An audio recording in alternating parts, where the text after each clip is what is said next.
আসসালামু আলাইকুম ৰহমতুল্লাহি ওয়া বাৰাকাতুহু। নমস্কাৰ। শ্ৰদ্ধা ৰাইজ, সকলো অসমবাসী ৰাইজলৈ ঈদ উজ জোহাৰ শুভেচ্ছা জনালোঁ। ঈদ শব্দৰ অৰ্থ আনন্দ, গতিকে ধৰ্ম যাৰ তাৰ উৎসৱ আমাৰ সকলোৱে মিলিজুলি আমি উৎসৱ পালন কৰোঁ।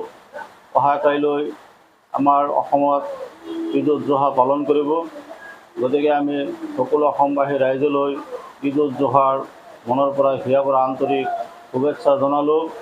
আৰু এটা বিশেষ কথা, এইটো কোৰবানীৰ ঈদ, গতিকে প্ৰশাসনেও কিছুমান নীতি নিয়ম জাৰি কৰিছে আৰু সৰ্বভাৰতীয় জমিয়তেও কিছুমান নীতি নিয়ম আপোনাৰ মিডিয়াৰ মাধ্যমত প্ৰচাৰ কৰিছে, যিবিলাক কোৰবানী দিয়া হ'ব যাতে অন্য কাৰো অসুবিধা নহয়, অন্য ধৰ্মাৱলম্বী লোকৰ যাতে আঘাত নাপায়, আৰু কোৰবানীৰ বয় বস্তুবিলাক গাঁত খান্দি পুতি থ'ব লাগে, আৰু যিবিলাক এৰিয়াত বিশেষ ধৰণৰ সতৰ্কতা